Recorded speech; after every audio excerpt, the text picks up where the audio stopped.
আসসালামু আলাইকুম রহমতুল্লাহি বারাকাতুহ। কাছ থেকে এবং দূর দূরান্ত থেকে যে সকল মুসলমান ভাই ও বোনেরা আজকে আমাদের ভিডিওতে অংশগ্রহণ করেছে সকলকে আমাদের চ্যানেলের পক্ষ থেকে আন্তরিক শুভেচ্ছা এবং অভিনন্দন।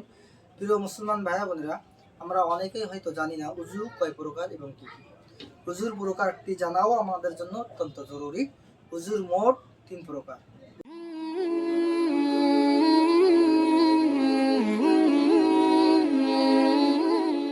কয় প্রকার? 3 প্রকার।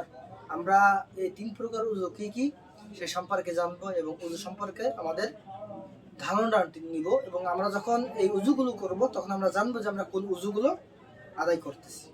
1 নাম্বার হলো ফরজ উযু। ফরজ উযু কাকে বলা হয়? ফরজ উযু বলা হয় নামাজের জন্য যে উযুটি করা হয় এই উযুকে ফরজ উযু বলা হয়।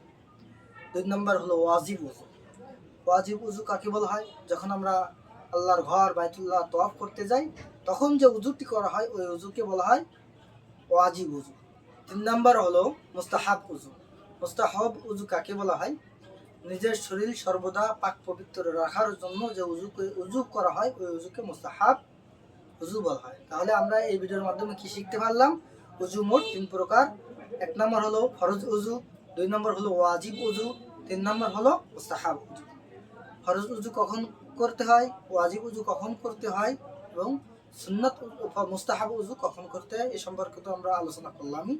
আমাদের ভিডিওটি ভালো লাগলে চ্যানেলটি সাবস্ক্রাইব করুন এবং অন্য মুসলমান ভাইদের কাছে শেয়ার করুন। ধন্যবাদ সকলকে। আসসালামু আলাইকুম ওয়া রাহমাতুল্লাহি ওয়া বারাকাতুহু।